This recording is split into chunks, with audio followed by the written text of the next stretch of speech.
Okay. Hello out there in the wide world of Facebook, the internet writ large, and all of you watching on this. Every day I do these, I have to pause to consider what day it is. This Monday afternoon. It's wonderful to be with all of you out there watching on this Monday afternoon. And I think you're going to be in for a good conversation today. I know I've been looking forward to it. Hello, everyone out there. My name is John Lustrea. I'm the Education Coordinator at the National Museum of Civil War Medicine. And I'm joined today by Gettysburg College student Cameron Sauers. Did I say your last name right, Cameron? Yeah, got it right. Excellent. So we'll give you some time, give people time to hop on here, share the stream, like the stream. You can even heart the stream if you feel that strongly. I hope you do. So yeah, take some time. Liking and sharing the stream helps us out so much, gets more people to come across the stream and get the chance to see it and all that good stuff. So we really appreciate it whenever you do that. It goes a long way towards helping us. Something else that goes a long way towards helping us, as we've been doing these videos on a weekly basis during the pandemic, is to become a member of the National Museum of Civil War Medicine. We've been overwhelmed by your generosity in our regular viewers who have become members. We can't thank all of you enough, but that really goes a long way towards helping us. There'll be a link in the comments about how to do that. Speaking of the comments, if you have any questions at any point today, we're going to cover all kinds of topics today, from what it's like to work in a historical institution during a pandemic, we're going to talk about some never before published letters. We're going to talk about death and mourning in the Civil War, and we might even talk about dentistry. Who knows?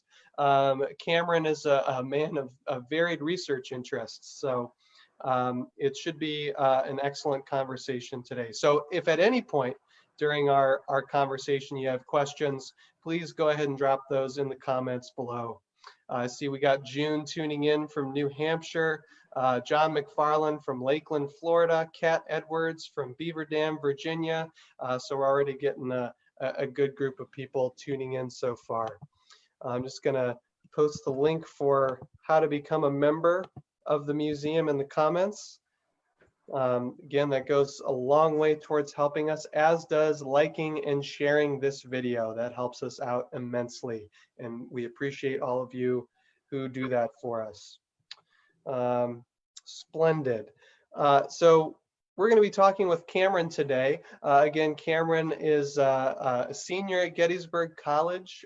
He is one of the Civil War Institute Fellows, which means he does all kinds of interesting and exciting research, the Civil War Institute at Gettysburg College. And he's been kind enough to share some of that research with the museum, and he's written a couple of blog posts for us. And we're going to talk about at least one, maybe two, as we go along today. So Cameron, to start things off here, tell us a little bit about yourself and how you came to be interested in Civil War history in the first place. Yeah, so I am born and raised in the state of Pennsylvania, still here. I go to school at Gettysburg College, like you said. Just some more like biographical stuff, what I do in terms of Civil War history. I'm a fellow at the Civil War Institute, like you said. I'm co-editor-in-chief of the Gettysburg College Journal of the Civil War Era, which is the nation's only undergraduate-only publication on Civil War history. We publish everything kind of in the Civil War era. This past spring was kind of the first edition that I put out. I'm also a peer reviewer for the Gettysburg College Historical Journal, which is every work that students publish or write in the college history department can be submitted to the journal. So I edit and review papers and help publish peers there. I have some experience as a public historian. I've had 2 internships in the National Park Service, at Harpers Ferry National Historical Park, and then at Fredericksburg and Spotsylvania National Military Park. Outside, I do some my own research and writing stuff that's come to the National Museum of Civil War Medicine. I also have work coming out in the Gettysburg magazine soon. I have a book review. I've also had work with Emerging Civil War, Pennsylvania in the Civil War, and some non-Civil War stuff in the Tufts Historical Review. So if you're interested, you can find that on the internet. My interest in the Civil War comes back to this place where I'm at now, Gettysburg. My godfather, Doug, was born and raised in Gettysburg in the 1950s and 60s. And so throughout my childhood, he would talk about Gettysburg. He got me interested. He bought me some of my first books on the Civil War, and my parents were really encouraging it.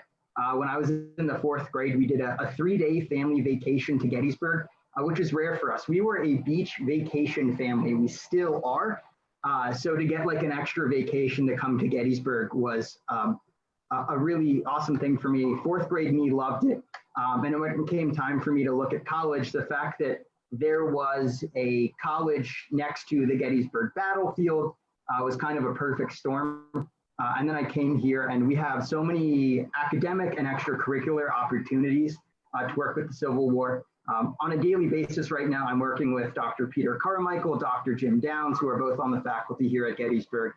So I've gotten to have experience inside and outside of the classroom that's taken kind of my armchair passion for the historian, that it was a hobby, and it's now made it for me a profession.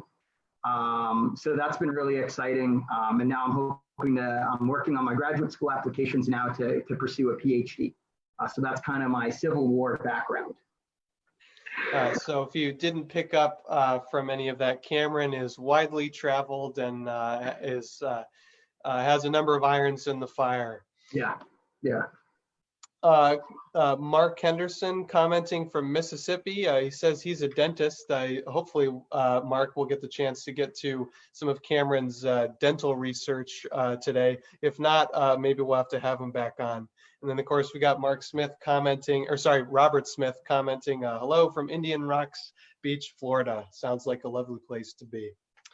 Now, again, before we get into the some of your research, I think people might be interested in this. You just spent, we are in the middle of a pandemic, in case you aren't aware.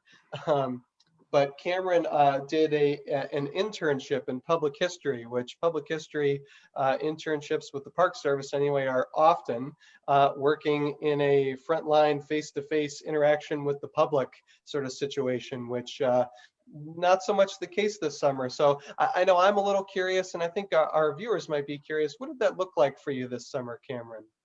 Well, I was fortunate that the park that I worked at, we still went for frontline visitor services. A lot of parks still haven't gone back to that. Each park is on its own scenario. So what I'm saying here is just specific to the one park that I had, and I by no means speak for that park or all of its employees. This is just kind of my experience as a young professional. So there's my disclaimer. Yes, we should be very clear about that. Yeah, I'll be these are not the federal government views. These are me, just kind of my own perceptions.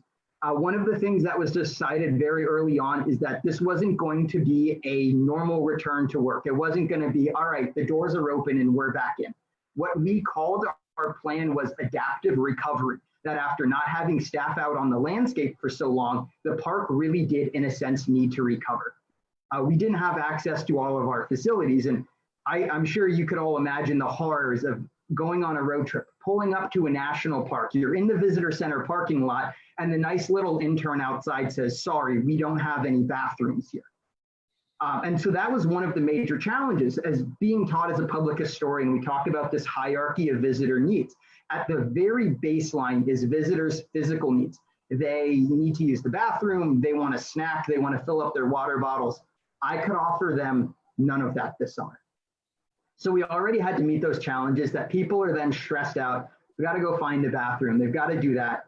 And then they're coming back here. So now they're in the visitor center for the second time. And that's where we got to start to do public history. And it was challenging. There is no visitor center. There's no museum exhibit. There's no video, no indoor spaces. So we did the best we could to take these facilities and services and put them outside. So that meant when the park would be open at our visitor contact stations, we would have folding tables outside with our park literature, our maps, hiking guides. And if you were curious about something, one of us would just walk out from the desk. We would go talk to you. So some of the main interpretive points where I was at are right there at the visitor center. So if you were really interested, you were asking me some questions, I'm not offering the 2 o'clock tour. I'm just going to go walk with you and I'm going to point out those things. We emphasized these roving interpretations where we would just go around and talk to people. It was informal interpretation. We're all wearing masks and we're doing our best to socially distance and be sanitized, but we also still wanted to provide visitors this interpretation because not only were we going back to work in the middle of the pandemic, we're going back to work in the middle of some of America's greatest unrest in decades. And we're going back to work at Civil War battlefields. And we're doing this at a moment when the legacy of the Confederacy and what role our Confederate monuments play and what these heritage sites mean in the public discourse. And so there was a moment where it felt like we were really balancing two things. We're doing our best to stay safe. We're also recognizing the public really wanting to talk to us and the public really wanting to listen to us during these moments. So it was not anything any class or any training could have prepared me for, the first visitor to walk up there. But it was one of those moments where I realized that the foundations of public history were still there. It was just now a moment where what you were doing was really under the microscope. So it was really fortunate that I was now on a daily basis with visitors having these really honed in difficult questions about Civil War, its legacy, at a time where these are the questions the entire nation's having. People were coming to me and I was getting to give them those answers, which was a burden that our staff definitely felt, I think, but it was also an incredible opportunity to show how much good history is out there, but also how much history we still have yet to share with the public. Wow, that sounds like such a fascinating experience, and one that I'm sure more times than not was pretty trying, and at the very least, kind of like you said, a memorable and I think ultimately a good experience. I mean, I love what you said. I mean, I'm very grateful. So I have a master's degree in public history, and I'm very grateful for all the training I got in the classroom. It set me up. Set me up for success, but nothing can prepare you for, having a job in the field and, interacting with people on a regular basis, sitting in meetings about, what you want a panel to read like and all that sort of stuff. I mean, and when thinking about, we actually don't really have that much money to do X, Y, or Z, but we have a lot of money to do this. And it's just nothing can prepare you for the specifics, and especially nothing can prepare you for something like this summer, with the masks and the outdoors and the complications with restrooms and things. So yeah, definitely, I'm sure an interesting time. And how long were you there for? How many months? I was there for just over 2 months. We started virtual work, right? A lot of emphasis was put on training for these difficult moments and these difficult conversations. So that started before I moved to where I was going to be. And then I was there just until the beginning of August when it was time to get ready to come back to college. So I got to have a good 2 months, 5 days a week, 8 hours a day, kind of really being out there working with visitors, which was a really awesome experience. Yeah, no doubt. And I'm sure you'll take a lot of those conversations with you for the rest of your career. So yeah, thanks for sharing that with us. I know I found that interesting. Yeah, and I'll say I had a great interaction. I have to shout out my favorite visitor that came through this summer. Civil War Medicine's own Jake Wynn stopped by, I was honored to be able to interpret the landscape for him when he kind of rolled up on me on a Saturday afternoon. So I hope Jake's watching. That's his test to see if he is or not. Man, that Jake Wynn, he's everywhere. I know. We can't get rid of him. That's right. So turning now to some of the things you've written for us. You've written a blog post about dying soldier poems, and you have some interesting primary source material that goes with that. But start a bit by talking about what exactly are dying soldier poems, and then we can get more specific from there. Yeah, dying soldier poems are one of these unique responses to the challenges of the Civil War. Antebellum Americans into the Civil War are rooted in a culture of what's called sentimentalism. It's this highly emotional connection, and they have within it a subset of ideas called the good death. It was the ideal Christian way to die. One wanted to die at home peacefully, surrounded by family and friends, with your last words being able to be recorded. You can impart your last wisdom. And then, so when you think about what the good death was, and you think about what Americans are facing in the battlefield, where now soldiers are dying suddenly through gunshot among strangers that are, or at least strangers to the family, that are certainly close comradeship bonds, or they're dying in hospitals tended by women that aren't the deceased's wife or mother. There are these cultural challenges that soldiers were not dying in the right way. And dying soldier poems are this cultural response to pass on to soldiers the good death, to give them in a constructed narrative what they lacked in the actual last moments of their life. These dying soldier poems are kind of a comforting mechanism. They're a way to respond to what had been an unthinkable or this undesirable moment, especially when you think about this deep belief that you're proceeding into heaven and you're being reunited with your family, but you might be passing into the afterlife wounded or a victim of a gunshot wound or illness. That dying soldier poems become a way to outpour that grief for families. Yeah, and there's a couple different layers to it too. So, I mean, of course, when anyone dies, I mean, people express their grief in, infinite different ways. And, some people, sing songs, some people are quiet, they don't do anything. Some people compose poetry, but these poems came to become sort of a common thread for a lot of people. And specifically, you're talking about the good death. I mean, there's some key elements which we'll get to point out in some of these letters that we have here that, involve kind of a peaceful passing surrounded by loved ones and a confident knowledge that the person was ready to die and secure in their Christian convictions. And so a battlefield death is often, doesn't check a lot of those boxes, certainly not a peaceful death. And so these poems allow the writer to kind of create a,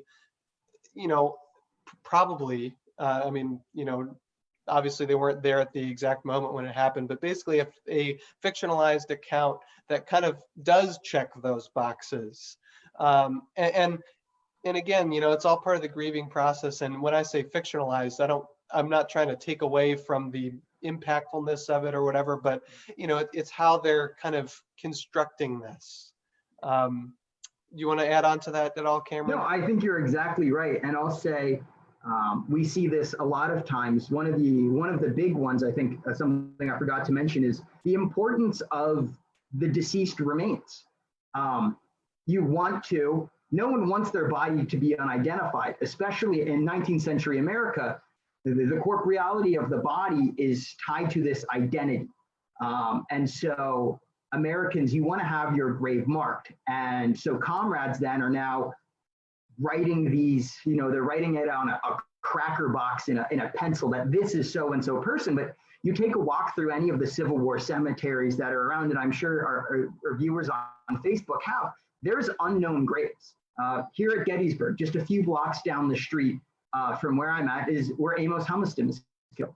And his identity has to be tracked down through descriptions of a photograph of his children.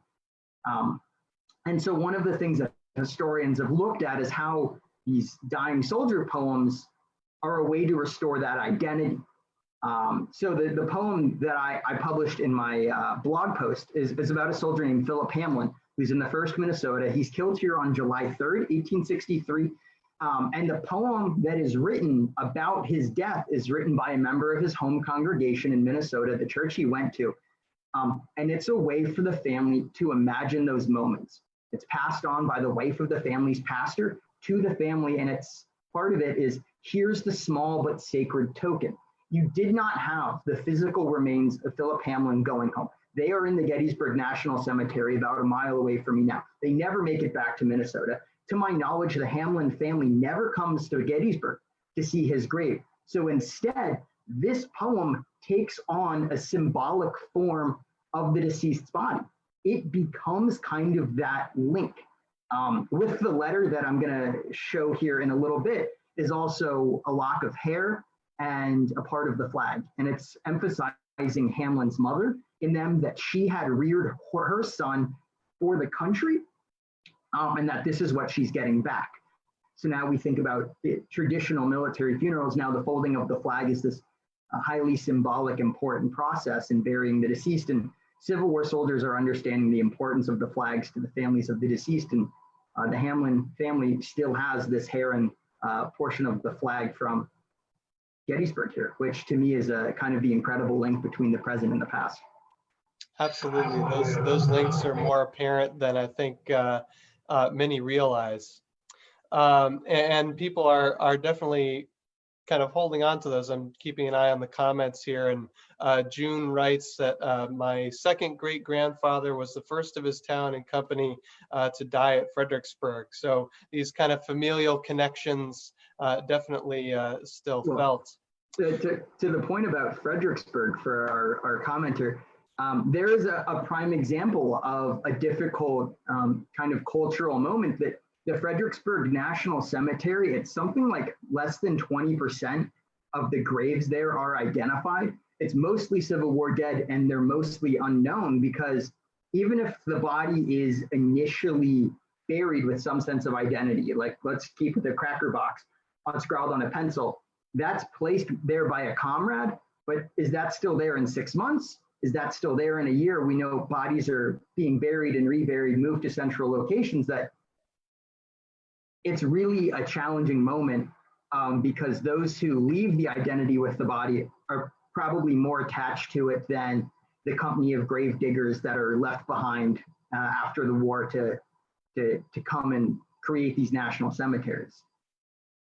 Yeah, absolutely. There's such an interesting conversation to be had about the actual process of burying the dead and how they do or do not get identified, and the work that the role that individual comrades play in that story. It's a very complicated and fascinating process. And speaking of Fredericksburg, Derek was asking earlier about where it was that you encountered Jake. I'm fairly certain you were at Fredericksburg, Spotsylvania National Park, and I'm not sure which of those various places you and Jake met up, but somewhere there. Yeah, out at Chancellorsville. That was kind of that was really my main duty station. I was also at Spotsylvania Courthouse, but most of the time I was out at Chancellorsville, which was one of those battles I grew up reading, and most of my experiences here at Gettysburg. And then to get to be at the prelude to the prelude to Gettysburg is really great. And, a great moment to get to talk about a battle that's not Gettysburg was really cool too. There you go. For those kind of interested about these poems, and I know we're talking mostly about one in particular here, but if they're interested in kind of finding more about these, either the poems themselves, so the actual kind of primary documents, or people that have written about this sort of thing, where would you point people towards? Yeah, so if you're looking for primary sources, I would say I'd go with Louisa May Alcott's Hospital Sketches. They're not dying soldier poems, but they're very much rooted in the same ideas that come out in the dying soldier poems. It's just what narrative form is used. The secondary scholarship on this, there's a couple of works that have influenced me the most. There's one, the most famous is Drew Gilpin Faust's This Republic of Suffering. It's a staple of Civil War historiography. And so I'd imagine that maybe a lot of our viewers are familiar with that book. If you haven't read it, definitely.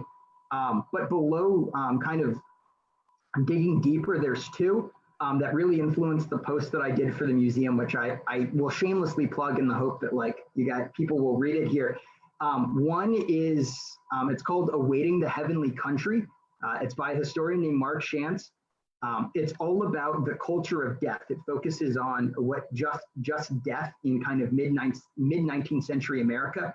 It talks about the way that enslaved peoples encountered death, the way narratives are constructed, what battlefield death meant. There's a wonderful chapter on death here at Gettysburg talking about the images of the sharpshooter that are so famous that Gardner takes. And the other book that I would be remiss if I didn't mention is called Imagine Civil War by Alice Foz. It's about popular literature in the Civil War North, and how Americans are representing what's going on in the war in popular print culture. That's a really fascinating look at what's going on in newspapers, in kind of paperback books, like the easy accessible things, the way that kind of common Americans are making sense of what's going on. Foz has a chapter on Alcott's hospital sketches and sentimentalism. That's maybe one of the best book chapters I've ever read. I still go back to it, and I went back to it at the start before this presentation because it's so foundational to what I've been doing in my research. Yeah, those are all fabulous books. Would highly recommend checking all of them out if you can. And two, I think a lot of these poems, I mean, certainly not all, but I think many end up in newspapers, local newspapers, and sometimes those are a bit harder to access, but the Library of Congress has just an incredible digitized collection of newspapers that are all text searchable.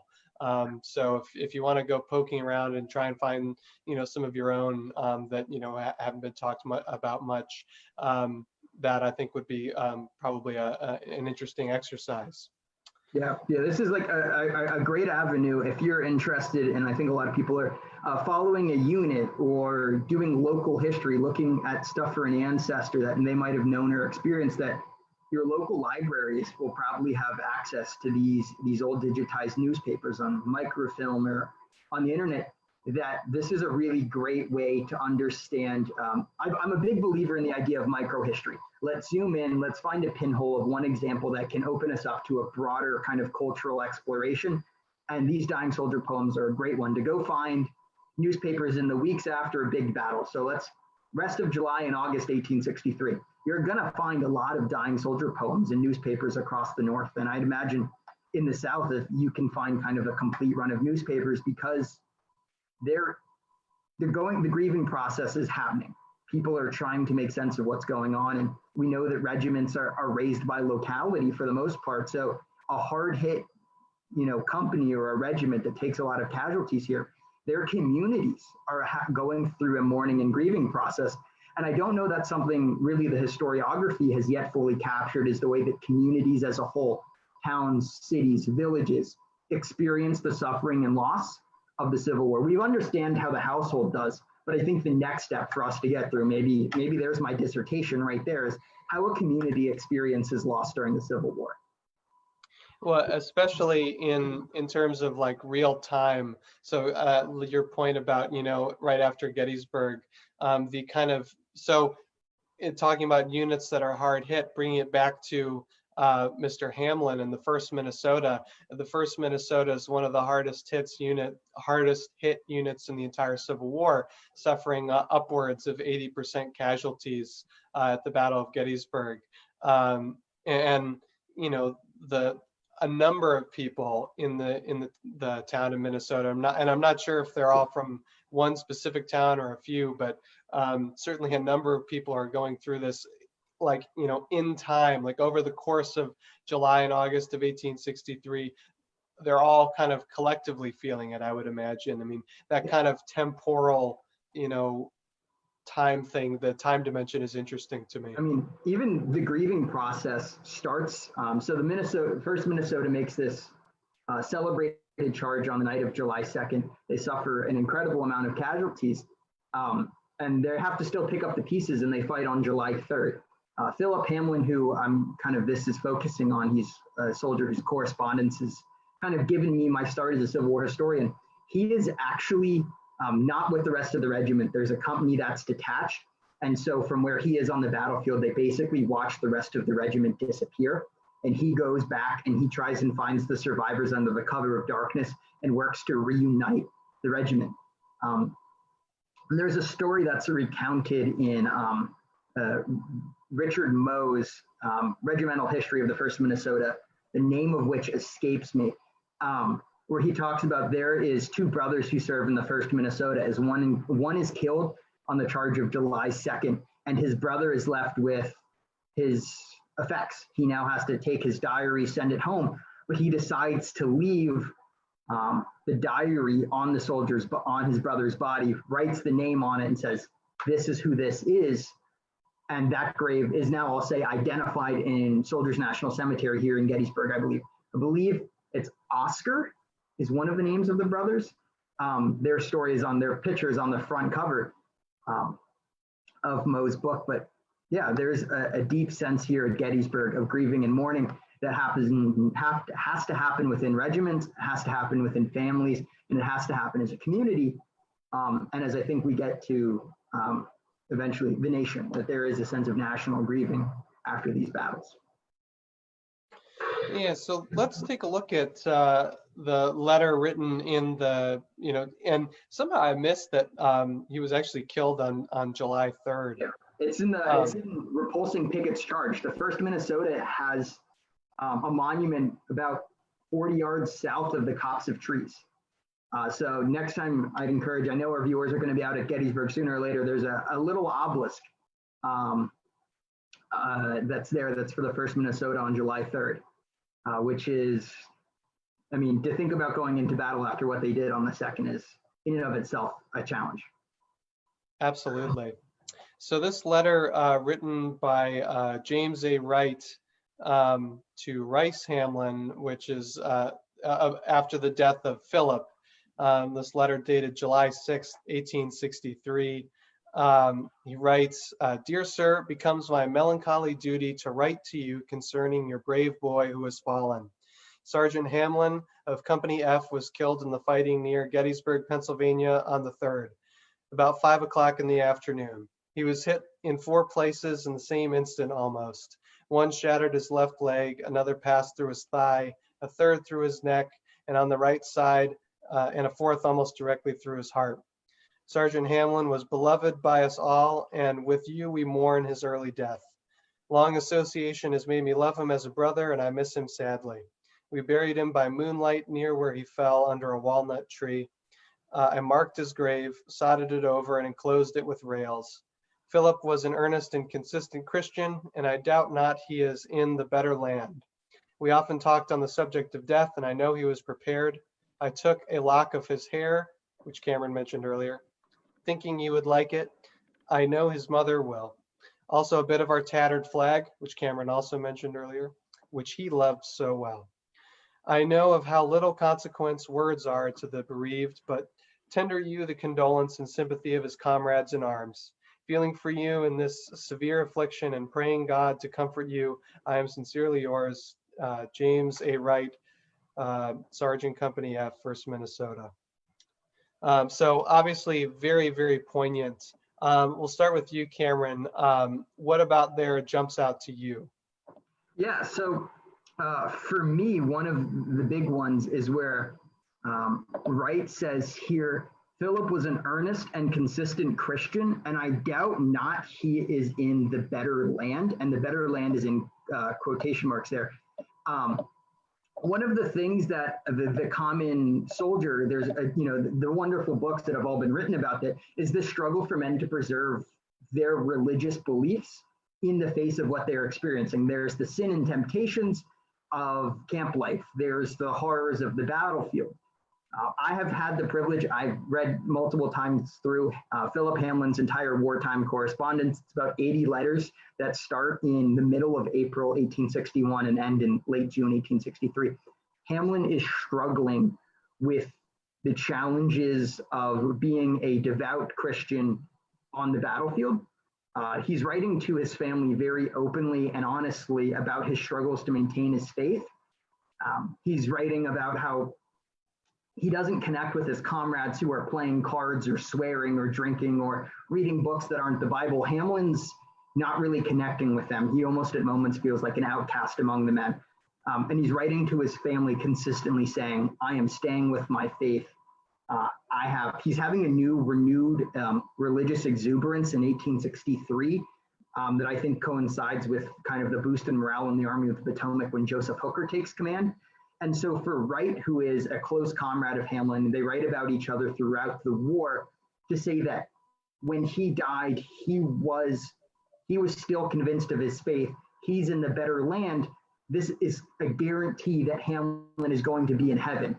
As Mark Shantz writes about in Awaiting the Heavenly Country, there is a deep belief that families are reunited in heaven. So Hamlin is not going to be returning home after the war, but there now for his family, they can look forward to a heavenly reunion. So for Wright to establish with Hamlin's family that Philip died deeply convinced of his Christian faith, there's something for the family to take solace in.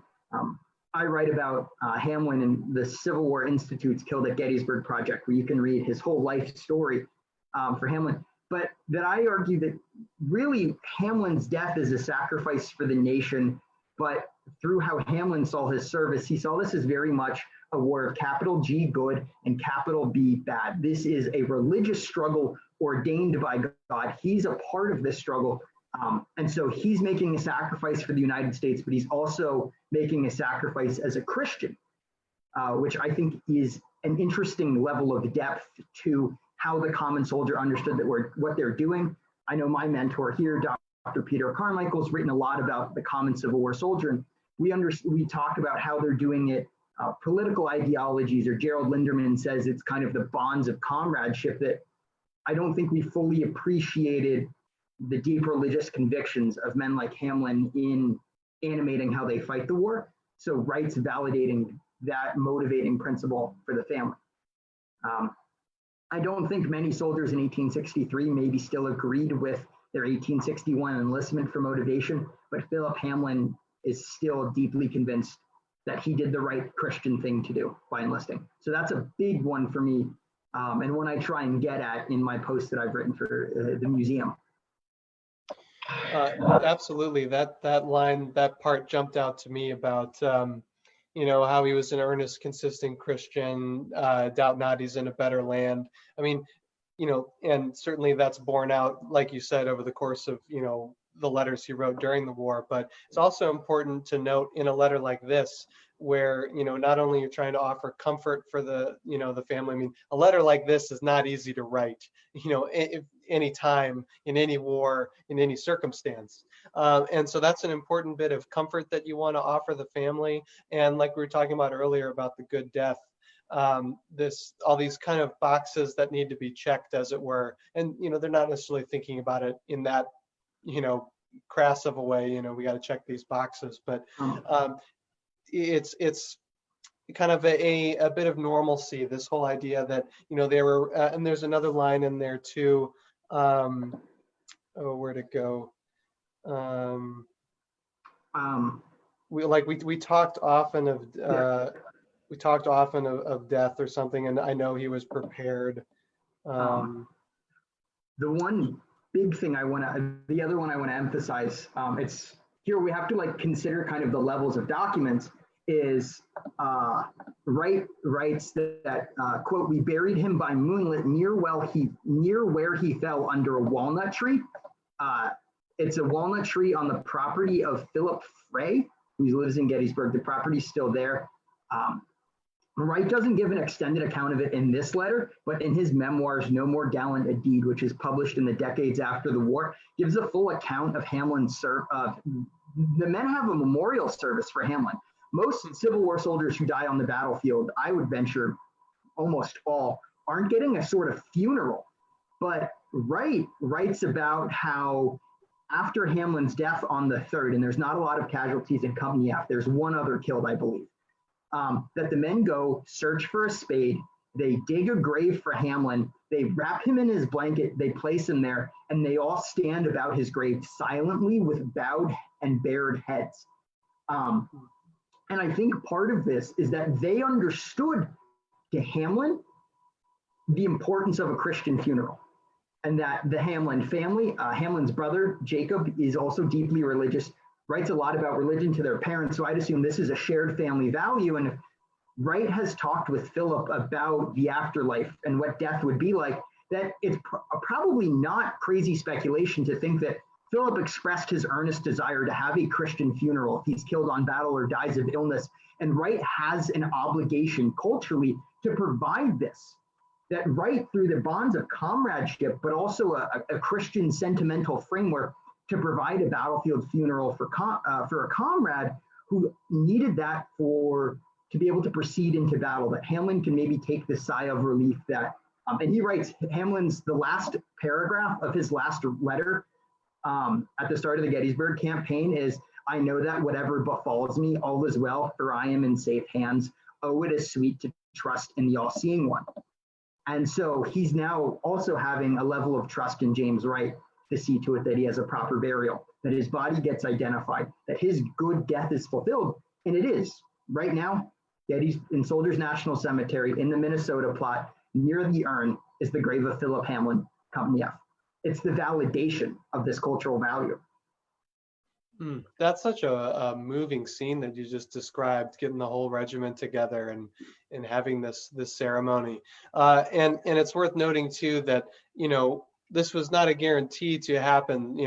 There's a scenario where things go poorly for the Union Army at Gettysburg, and it's just they're not able to have that funeral with his physical remains and things like that. And who knows what promises they may have made to other members in the regiment who fell on July 2nd in an area basically between the lines, where it's not quite practical to go find them. And I wouldn't be shocked if Philip was perhaps they were no doubt mourning him as an individual, but sort of a stand-in for all the comrades lost. Yeah, absolutely.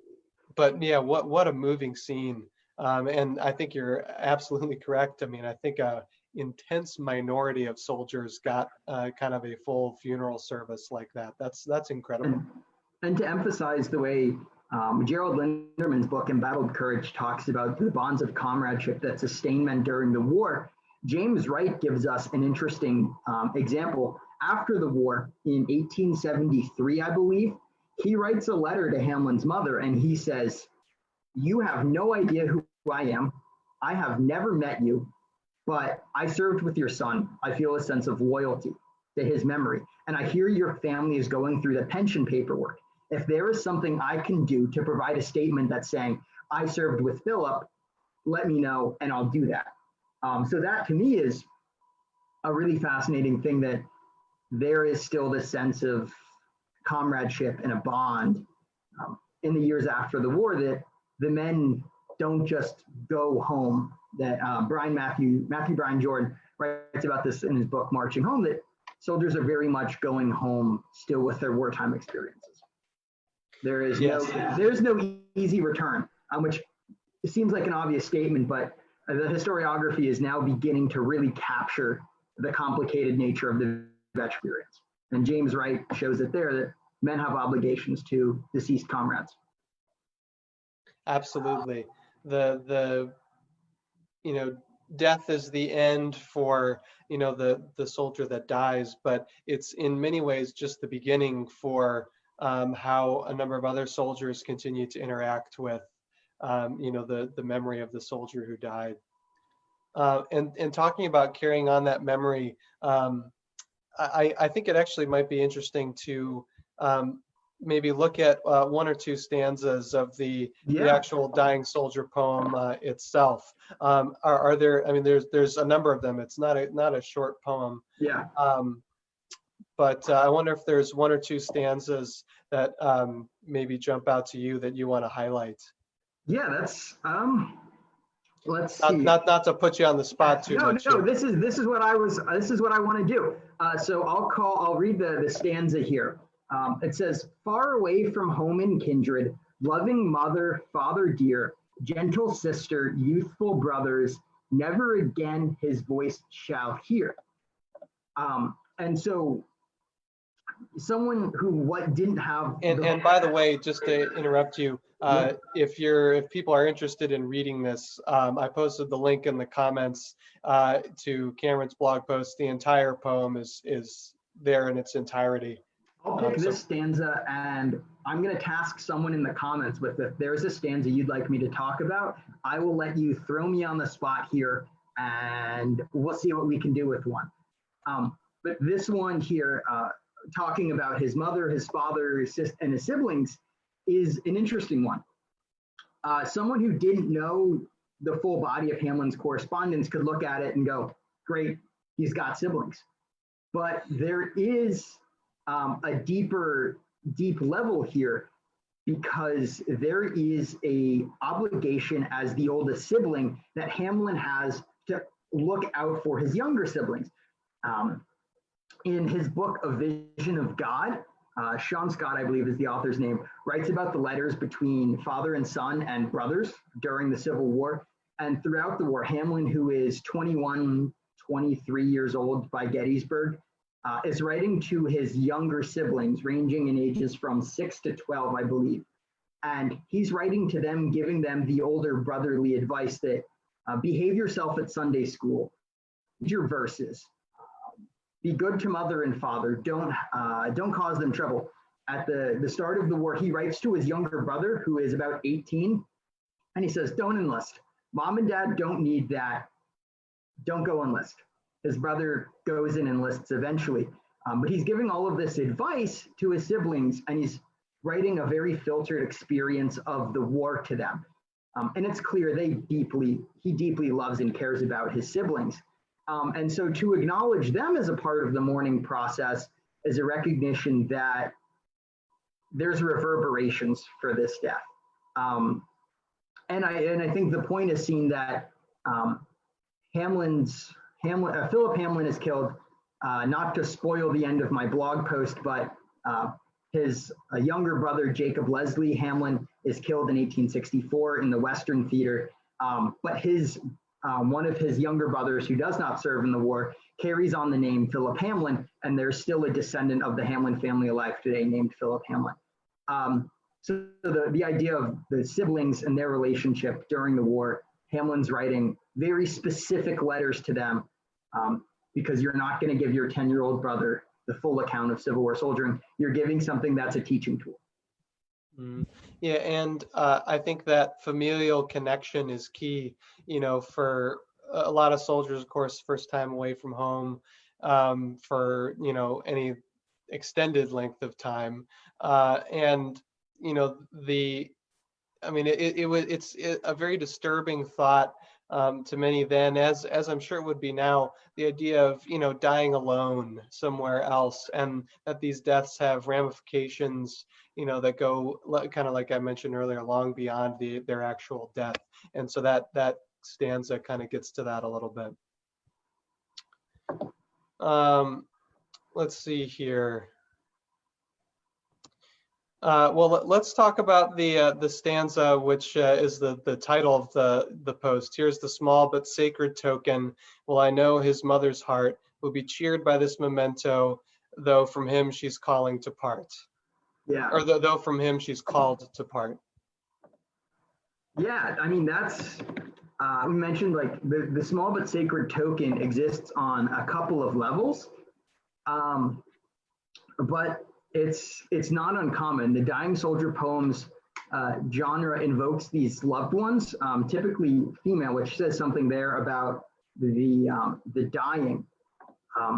I'm thinking here to Alice Foz that it's appropriate for soldiers to write about their mothers and invoke the mothers, because that's a way to understand that they have not been corrupted by war. The idea of the soldier boy is still very much in play here. They're affirming his relation to his mother, that he has not been corrupted, that Hamlin here, the good Christian soldier, hasn't been corrupted by sin. His mother raised him and sent him off to war to be sacrificed on the altar of the nation here. There's also a sense throughout the Civil War that patriotism is feminized, that women represent kind of a patriotic part of the nation. Think, for example, battle flags that are often sewn by community members. They're sewn by female sewing circles. I think there's even a Confederate regiment where it's sewn out of the Confederate colonel's wife's wedding dress.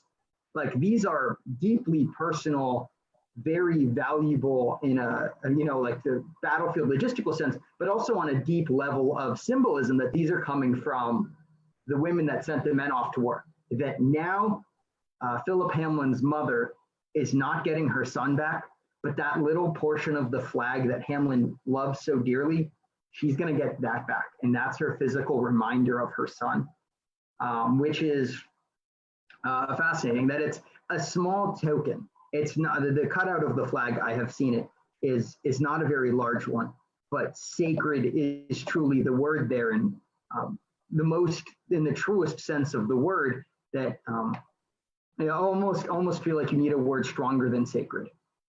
But yeah, that's the whole poem is powerful. I'd certainly, if anyone has sparked their interest even just a little bit, to please go and read that. It's moving. It really is. And to sit in the archives and, handle Hamlin's correspondence and his family and see the letter from Wright and know that the family opened this in the mail, and then that there's now a typescript of this poem. You're watching this man experience the war, and then you're watching his family grieve.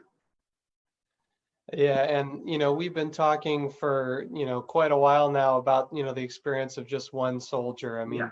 just the incredible thing about Civil War history, and about history in general, is there's just such a vast world of stories and poems and letters and things to read and experience. I mean, there's seemingly no end, and that's the beauty of it all. And it's fun, especially in a conflict as gigantic as the Civil War, to really kind of focus in on kind of individual stories like this from time to time. It really does kind of put a face to it.